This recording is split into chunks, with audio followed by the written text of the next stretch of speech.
ముఖ్యంగా ఫ్యామిలీ ఆడియన్స్‌ను తన నటనతో విపరీతంగా ఆకట్టుకుంటారు ఈ సీనియర్ నటుడు. డబ్బింగ్ ఆర్టిస్ట్‌గా కెరీర్ మొదలుపెట్టి ఆ తర్వాత సహనటుడిగా, హీరోగా అద్భుతంగా మెప్పించి నటించారు. కామెడీ పాత్రల్లో నటించి నవ్వుల పువ్వులు పోయించారు రాజేంద్ర ప్రసాద్.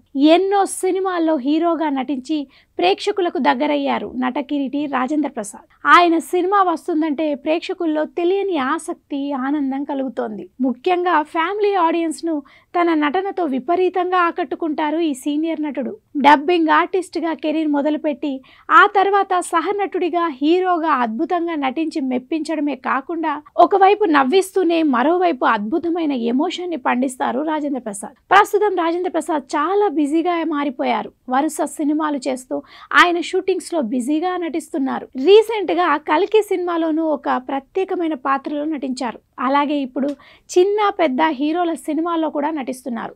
తాజాగా ఓ ఇంటర్వ్యూలో పాల్గొన్న రాజేంద్ర ప్రసాద్ తన కెరీర్ బిగినింగ్ డేస్ను గుర్తు చేసుకున్నారు. ఆ ఇంటర్వ్యూలో రాజేంద్ర ప్రసాద్ మాట్లాడుతూ, రామారావు గారి స్ఫూర్తితో ఇండస్ట్రీలోకి వచ్చాను. అలాగే సినిమాల్లోకి రావడం తన తండ్రికి ఇష్టం లేకపోయినా సినిమాల్లో ఫెయిల్ అయితే తిరిగి ఇంటికి రావద్దు అని అన్నారని చెప్పారు. ఎలాగైనా సినిమాలో సక్సెస్ అవ్వాలని అనుకున్నాడట. కానీ నాకు అవకాశాలు రాలేదు. అప్పటికే స్నేహం అనే సినిమాలో చిన్న పాత్రను చేశాను. ఆ తర్వాత అవకాశాలు రాలేదు. తినడానికి తిండి కూడా లేదు. ఇంటికి నాన్న రానివ్వరు. చేతిలో డబ్బులు లేవు.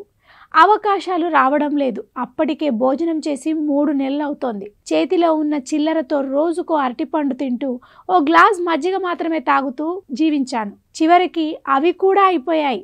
ఇక మరణమే శరణం అనుకున్నప్పుడు ఆత్మహత్య చేసుకోవాలని కూడా అనుకున్నాను. చివరిగా నా గురు సమానులైన అందరినీ ఒక్కసారి కలుద్దామని వెళ్ళాను. ముందుగా రామారావు గారి ఇంటికి వెళ్ళాను.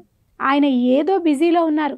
అలా తిరిగి చివరకు పుండరీకాక్షయ్య గారి దగ్గరకు వెళ్ళాను. అప్పటికే అక్కడ ఏదో పెద్ద గొడవ అవుతోంది.